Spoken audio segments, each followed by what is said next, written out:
그저께 새벽이었나요? 워싱턴 포스트에서 이제 참 기분 좋은 뉴스가 나왔는데 보편 관세를 하려고 하던 네. 트럼프 행정부가 사실은 이제 특정 섹터에만 할 것이다. 네. 라는 보도가 나와가지고 달러인덱스 순간 뭐 1% 정도 빠지고 아주 좋았었는데 뭐 좀 있다가 그렇지는 않다.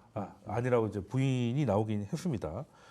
자, 그런데 제가 오프닝 때 어제만 해도 임시공휴일 지정된 바 없다고 하다가 네. 오늘 지정을 했잖아요. 오늘 아침에. 이런 얘기 나오면 사실은 이제 트럼프 행정부도 고민이 있다는 거 아니겠습니까? 예, 그러면 실질적으로 보편 과세 이런 것들 가능성이 어느 정도 된다고 보십니까? 저는 일단 뭐 이번 뉴스 해프닝은 네. 좀 이제 참모진들은 좀 급한 것 같아요. 왜냐하면 이제 트럼프 대통령이 원래 스타일이 그러니까 그렇지만은 왜냐하면 일단 주변국과의 이해관계가 되게 좀 충돌이 큽니다. 네. 다른 것보다 뭐 저는 중국 얘기 많이 나는데 사실 보편관세 얘기가 나오면서 멕시코하고 캐나다가 지금 사실 문제가 더 커요. 그렇죠. 왜냐하면 거기는 과거에는 나프타라는 그런 자유무역 협정이라든지 그걸 또 트럼프가 사실은 2017년도에 USMCA 그러니까 유나이티드 스테이트 그다음에 멕시코 캐나다 어그리먼트로 또 바꿔서 그게 그거예요 사실. 근데 뭐 사실 이름만 바꾸고 그리고 사실은 미국이 계속 이 아메리카에서 주도권을 잡기 위해서는 캐나다하고 멕시코를 계속 붙잡고 가야 되거든요. 그렇죠. 그래서 그런 부분 때문에 사실 이제 비관세 그 무역을 계속 해주고 있고 그렇게 하고 있는데 만약에 보편관세로 갔을 경우에 사실 이게 의미가 없어지거든요. 특히 테슬라 같은 경우에 이제 일론 머스크가 도중에 선거하다 도중에 멕시코 공장 추진을 스톱을 했어요. 이미 이제 그 얘기가 나왔다는 거죠. 그렇죠. 왜냐하면 거기다 공장 줘봤자 결국 돈 내고 다시 또 관세 물산 테슬라 제품이 그럴 들어와 거면 미국 버리면 안에 이건 하는 게 의미가 낫죠. 없는 거잖아요. 그다음에 지금 뭐 가장 무서운 게 애플 아이폰이잖아요. 폭스콘에서 만들어요. 다시 또 중국에서 미국으로 수입을 해야 되잖아요. 그렇죠. 미국 사람들이 내가 아이폰을 쓰는데 결국은 내가 돈을 더 내고 써야 된단 말이죠. 이건 문제가 있는 거죠. 그렇다 보니까 일단은 주변국과 이해관계가 지금 가장 첨예하게 지금 나오는 부분이고요. 두 번째는 일단 계속 지금 연준에 빌미를 주고 있는 게 수입 물가 상승이죠. 보편 관세를 계속 올리게 되면 수입 물가가 상승하기 때문에 결국 계속 내용한 게 트럼플레이션. 연준도 분명히 그 얘기를 했습니다. 앞으로 트럼프플레이션에 대한 우려감이 있기 때문에 금리에 대한 속도 조절을 하겠다. 이미 벌써 나와 있거든요. 그렇다고 보면은 지금 시작을 하기도 전에 만약에 여기서 문제가 생긴다라고 하면은 저는 뭐랄까 트럼프 행정부가 앞으로 업무를 일 추진하는 데 있어서 쉽지가 않겠다. 이렇게 지금 보여지고 그러면 시장에서 계속 보는 게 여태까지 계속 기대감만 갖고 좋은 쪽만 보고 왔는데 이제 안 좋은 쪽 측면이 계속 부각될 수 있기 때문에 어떻게 보면 지금 일을 시작해드리는 참모진 입장에서는 되게 마음이 좀 급해진 게 아닌가. 그래서 저는 만약에 이제 시작하고 나서 원래는 보편적 관세는 사실 모든 나라에 똑같이 관세를 한 번에 다 부과하는 건데 지금까지 나온 것은 시차적으로 한다고 그랬거든요. 시차적으로. 그러니까 뭐냐면은 미국과의 수입국 중에서 가장 넘버 1, 2, 3가 지금 캐나다, 멕시코, 중국이고요. 여기 먼저 하고 그다음이 독일, 일본이고 이제 서드가 이제 한국하고 베트남 이런 쪽이거든요.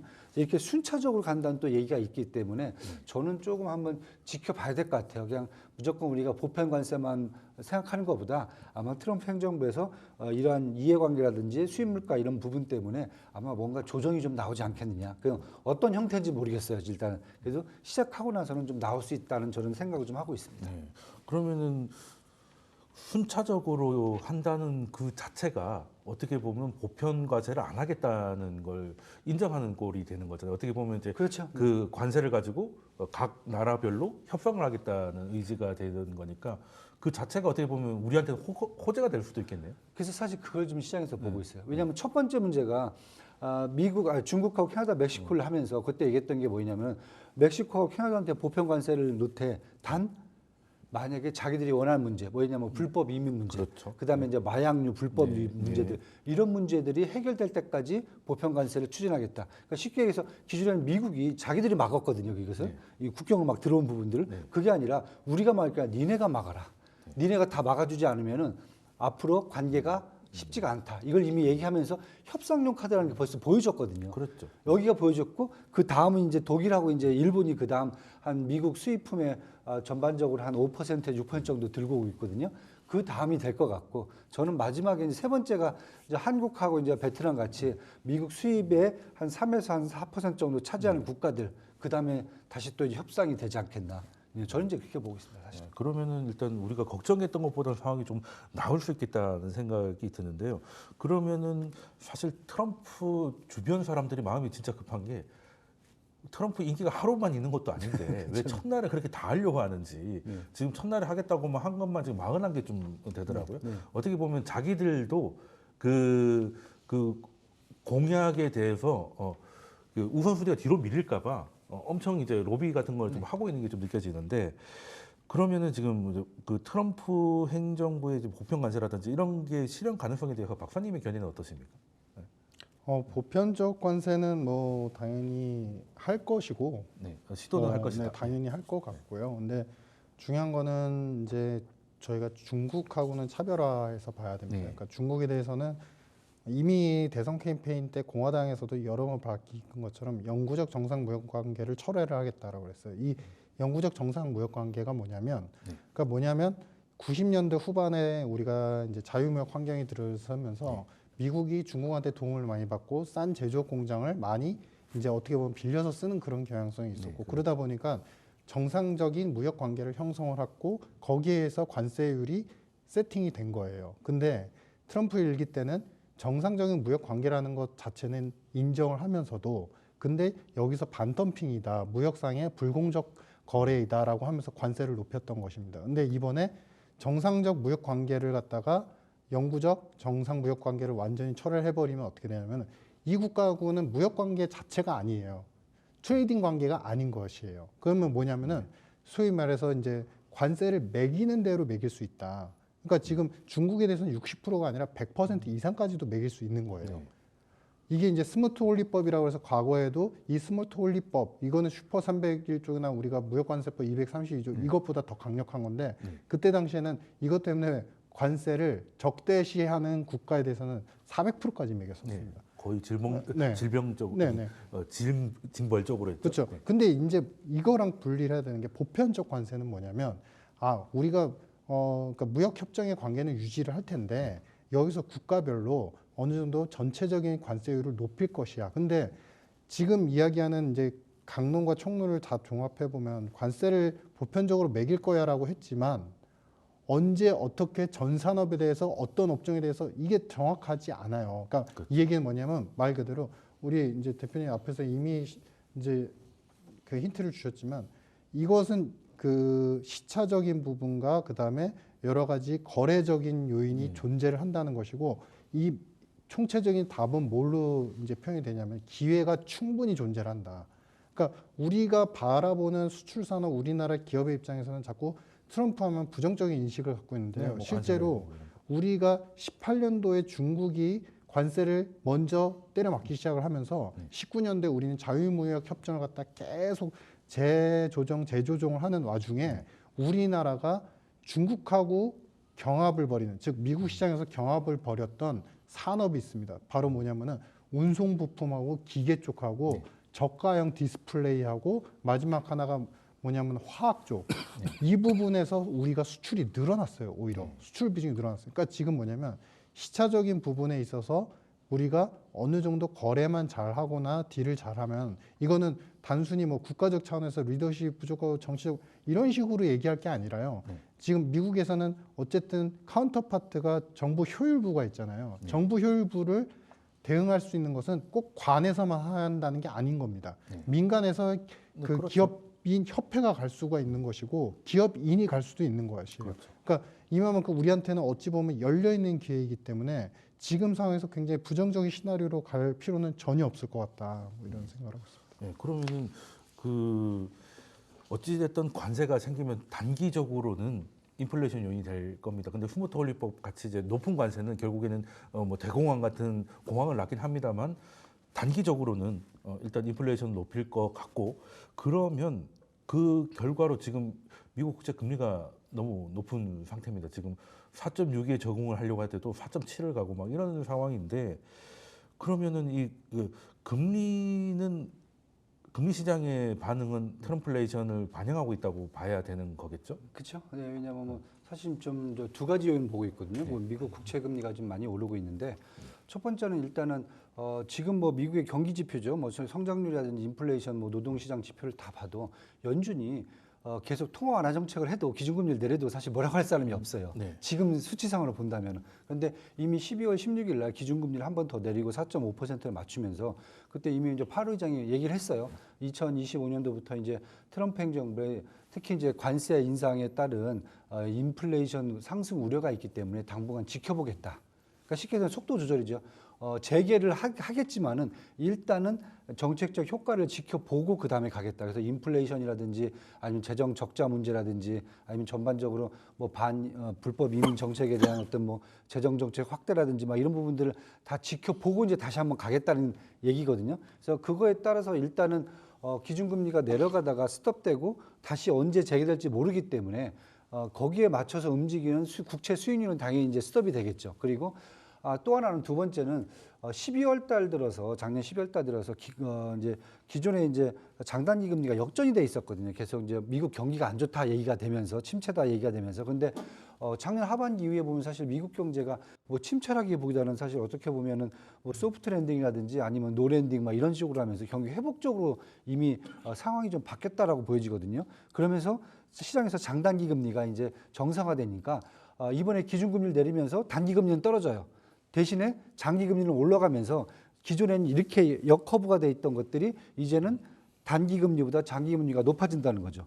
그러니까 예를 들자면 지금 2년물이 지금 4.285%입니다. 그러니까 4.5% 밑에 내려와 있고요. 5년물이 4.45%. 그러니까 4.5고 똑같이 지금 맞춰져 있어요. 10년물이 4.681%, 20년물이 4.976%딱 정상화가 돼 있습니다. 그러다 보니까 이번 예는 사실 보시면은 국채 장기금리물들은 사실 올랐는데 단기물들은 일부 좀 떨어졌습니다. 그래서 보면은 전 두 가지를 다 트럼플레이션도 반영하고 채권 시장의 구조적인 문제가 해결되면서 동시에 두 개가 다 반영된 게 아닌가. 그래서 저는 일단은 그렇게 저희가 이 국채 금리가 상승하는 것에 대해서 너무 불안해할 필요는 없다. 저는 시장도 정상화되고 있고 트럼플레이션을 지켜보는 상황이지 지금 당장 인플레이션이 올라서 금리를 올리겠다는 건 아니거든요. 그렇죠. 그래서 일단은 지켜보고 만약에 이제 정책적 효과가 좀 있어갖고 연준이 그러면은 기준금리 인하 속도를 다시 재개를 빨리 하겠다라고 얘기가 나올 수 있다면은 그러면 사실 시장에 되게 큰 모멘텀이 될 수가 있죠. 네, 그러면은 사실 우리 금리도 금리지만 우리는 지금 환율 같은 거 이제 달러가 너무 강합니다. 달러 인덱스가 지금 108을 넘어가고 있는데 예전에 트럼프 일기 때 달러가 강하다가 달러가 너무 강하다고 트럼프가 얘기를 한 이후로 달러가 좀 빠졌었거든요. 그럼 이번에도 그런 게 좀 가능할 거라고 생각하는 거는 너무 낙관적인 기대일까요, 박사님? 저는 네. 이번에 미국의 트럼프 행정부의 강한 초점은 지난번에 제대로 이루지 못했던 달러 액사 정책을 완벽하게 이룰 것이다. 그러니까 완벽하게 이루지 못하겠더라도 더 강하게. 어찌 됐든 이제 그들이 원하는 방향에 흡사하게 맞춰질 것이다. 그러니까 이게 우리 이제 미국의 경제학자들이 많은 분석을 해왔는데 달러가 우리 이런 생각을 해보셔야 돼요. 달러는 항상 강세잖아요. 그러니까 무역 적자인데도 강세잖아요. 그러니까 여기에서의 딜레마가 어디 있느냐, 이 구조적 분석을 해볼 필요가 있어요. 그러니까 그러면 이제 답이 나오거든요. 그러니까 뭐냐면 우리가 정부는 돈이 항상 많습니다. 미국 정부는. 그러면은 그 정부의 돈들은 다 어디로 가냐면은 소위 말해서 우리가 쉽게 말하면 금융적인 흑자가 계속 이루어지는 나라라고 표현을 하는데 그러면은 그 돈이 결국에 가게에 다 쌓여요. 가게에 다 쌓이면 그 돈들은 어찌 보면은 다 지출 아니면은 저축 둘 중에 하나인 것이에요. 그렇겠죠. 그렇죠. 네. 근데 문제는 뭐냐면은 미국 내에서는 대부분을 다 돈을 씁니다. 다 대부분 네, 돈을 미국 씁니다. 사람들은 저축률 자체가 상당히 낮습니다. 오늘만 사니까. 네, 그렇죠. 돈이 다 나가는데 또 문제는 뭐냐면 그 돈이 다 돌아다니면 좋잖아요. 돌아다니면 좋은데 비미국 국가에서 돌아다니는 달러 자금들은요. 결국에 미국의 자산, 미국의 채권, 미국의 주식으로 또 구입이 돼요. 그러니까 이게 뭐냐면은 풀어놔서 소비가 돼서 돈이 나가면은 당연히 약세로 보일 거라고 생각하는데 금융적인 수요 욕구 이걸 뭐냐면 전 세계적인 달러 저축의 과잉이다라고 표현을 하는데 그게 90년대부터 계속 지속이 된 겁니다. 네, 맞습니다. 항상 저축 과잉이 지속이 되는 거예요. 그러니까 이게 풀 수 있는 해법이 그나마 기본적으로 정상적인 그러니까 어느 정도 인위적인 통제를 안 하는 국가라면은 이제 무역 수지 적자를 통해서 빠져나가면서 이게 해결이 되는데 또 다시 미국 같은 건 돈이 빠져나가면 또 지나친 이제 돌아오니까. 저축이 형성이 되는 거예요. 자 여기서 이제 포인트가 납니다. 그래서 저는 전 펀드 매니저였던 베컴을 이제 우리가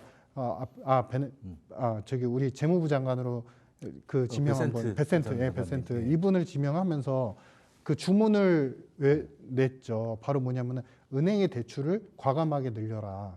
근데 사실 트럼프가 일기 때도 우리 그 상업은행들의 위험 투자를 갖다가 제약하는 그 법들이 글래스-스티걸 액트라는 것들이 규제가 있는데 좀 많았죠. 네, 그런 것들을 갖다 볼커를 포함해서 이런 것들을 갖다가 다 허물었었어요. 근데 이거를 이번에 더 강화적으로 완벽하게 철폐를 시키겠다.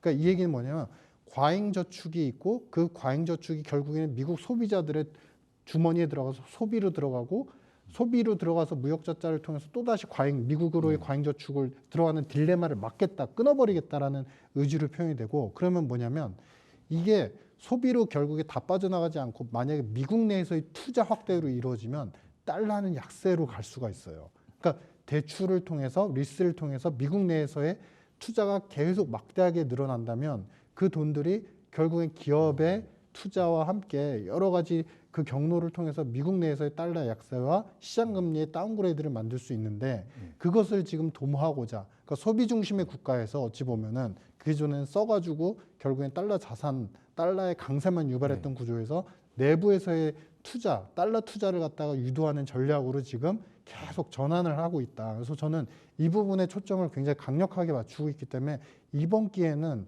어느 정도 효과가 충분히 있을 것 같다라고 판단하고 있고 지금 나오는 달러 강세는 과잉 반응이라고 저는 생각을 하고 있습니다. 그래서 이거는 정책적으로 한 고리만 풀어도 달러는 충분히 약세 전환을 상당히 큰 폭으로 할 수 있는 그런 가능성이 있다.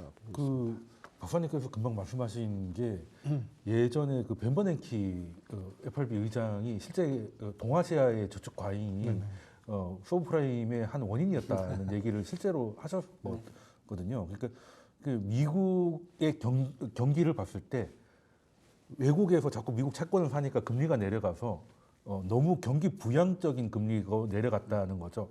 그것 때문에 주택 버블이 생겼고 그것 때문에 문제가 생겨서 사실 문제는 이런 금방 말씀하신 달러에 이제 어떻게 보면 나갔다가 다시 들어오는 이런 문제가 있다는 거는 연준도 인지를 한 지 좀 오래된 거는 같은데 근데 하나 또 걱정이 되는 게 그러면 뭐 중국이 됐든 한국이 됐든 일본이 됐든 그 다시금 미국으로부터 본 흑자의 달러가 미국 자산으로 들어오는 걸 어느 정도 좀 뭐 자제를 시킨다면 그럼 미국 국채 수요가 줄어들어서 금리가 너무 높아지는 문제도 발생할 수 있을 것 같은데 그거는 괜찮을까요, 박사님? 그거는 이제 별개의 요소라고 보셔야 됩니다. 네. 왜냐하면 그 당시만 하더라도 네. 그 벤 버냉키의 의장이 계셨던 시절만 하더라도 미국채 투자는 중국이 많았고 전 세계의 비중이 훨씬 컸었습니다. 근데 제가 이런 금융적인 그 정책의 드라이버가 세게 걸릴 수 있을 것이라고 어느 정도 제가 이제 확신을 하는 이유는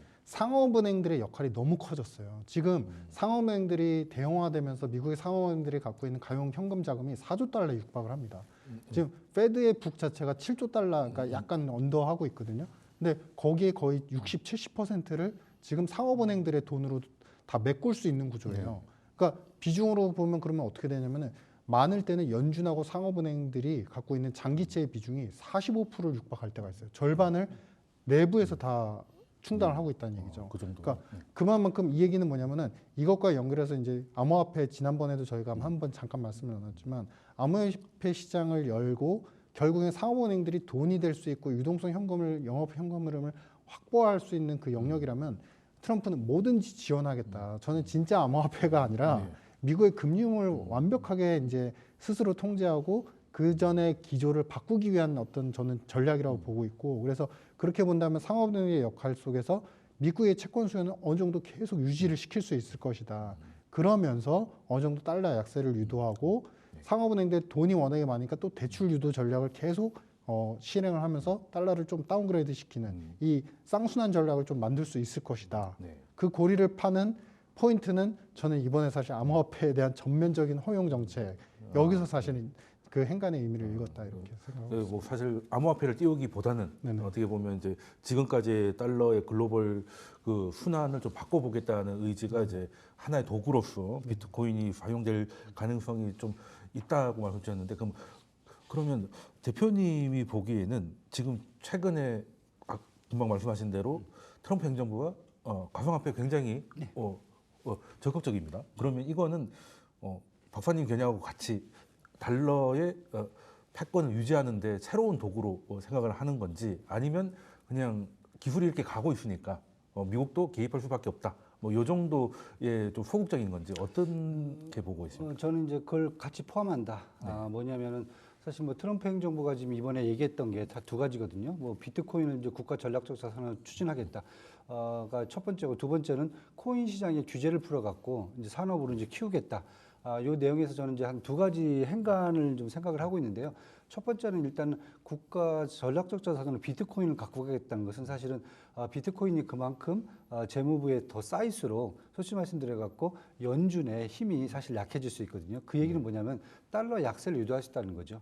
보시면은 이게 첫 번째고 두 번째는 코인 산업이라는 게 지금 잘 보시면 우리는 금융산업하고 지금 떼어놓고 보고 있는데 미국 같은 경우 코인 산업하고 금융산업이 이제 코인 산업이 금융산업에 거의 흡수된 상태예요. 그러다 보니까 이 코인 사업 자체도 금융 사업을 규제화를 시켜서 키우는 데 있어서 하나의 커다란 이 메리트가 되거든요. 그래서 그 시장을 키우기 위해서 두 번째는 또 규제 완화를 얘기를 하고 있는데 또 그 안에서 보시면은 특히 이제 스테이블 코인 같은 경우에는 달러들 있잖아요. 달러를 1대1로 또 교환해주는 상품들이잖아요. 그러다 보니까 그런 스테이블 코인들이 달러를 약세로 이끄는 요인 중에 하나입니다. 그래서 아까 말씀하셨던 그런 요인들까지 같이 포함된 게 아닌가 그렇게 보여지고 있습니다. 네, 그러면은 오늘 참 인상적인 견해가 사실은 연준의 독립성 때문에 연준을 함부로 할 수 없으니까 오히려 통화 정책에서 정부의 헤게모니를 갖고 오기 위한 걸로 그 비트코인이나 가상화폐를 좀 활용하고 있는 측면이 있을 수 있다는 의견이 좀 개인적으로 좀 또 와닿았는데요. 자, 그러면 오늘 두 분의 이야기는 여기까지 듣도록 하겠습니다. 지금까지 이완수 대표님 그리고 유신익 박사님이셨습니다. 감사합니다. 감사합니다. 감사합니다. 감사합니다.